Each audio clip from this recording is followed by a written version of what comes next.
అట్లా కాకుండా పిల్లరా, మీరు దేవుని యందు రక్షణ పొందారు కాబట్టి ఆ రక్షణను చివరి వరకు మనం కాపాడుకోవాలి. హల్లెలూయా, ప్రైజ్ ది లార్డ్. దేవుడిచ్చిన రక్షణను, ప్రభు ఇచ్చిన రక్షణను మనం ఎప్పటి వరకు కాపాడుకోవాలి? 2 రోజులా, 3 రోజులా, నెల రోజులా, సంవత్సరమా, ఎంతకాలం అండి? జీవిత పర్యంతము కూడా కాపాడుకోవాలి.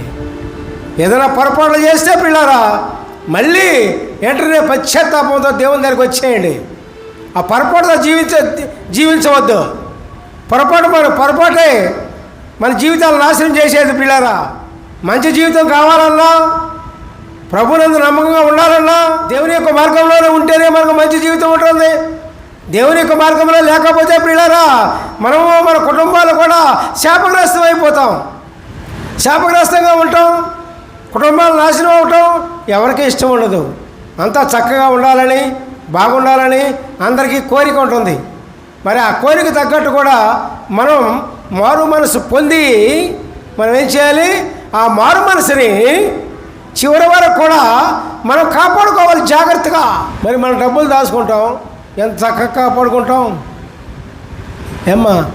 మన నగలు చేసుకుంటాం, ఎంత చక్కగా కాపాడుకుంటాం. పెద్ద పెట్టెలో పెట్టి తాళం మీద తాళాలు వేసి ఇంత కాపాడుకుంటాం. మరి అంతకంటే ఎక్కువ మారు మనసు కదా, అంతకంటే ఎక్కువ మారు మనసుని జాగ్రత్తగా కాపాడుకోవాలి ప్రియులారా.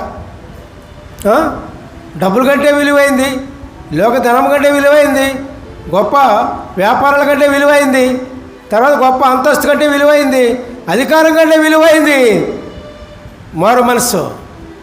ఎటువంటి వాళ్ళైనా సరే, అధికారం గల వాళ్ళైనా, ఉద్యోగం చేస్తున్న వాళ్ళైనా, వ్యాపారం చేస్తున్న వాళ్ళైనా, అధికారం చేస్తున్న వాళ్ళైనా మారు మనసు ముఖ్యం.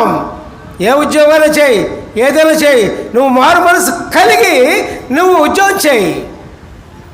ఉద్యోగం చేసినప్పుడు మారు మనసు వచ్చిందనుకో, అది జాగ్రత్త కాపాడుకో. మారు మనసు లేకుండా జీవితం లేదండి.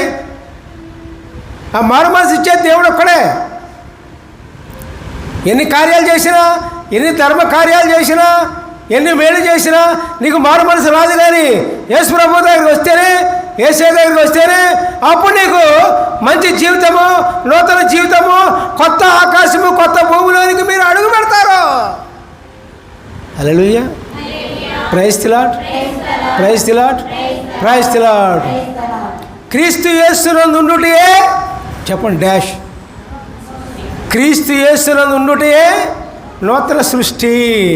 హల్లెలూయా. అదే కొత్త ఆకాశం, కొత్త భూమి అంటే ప్రియులారా.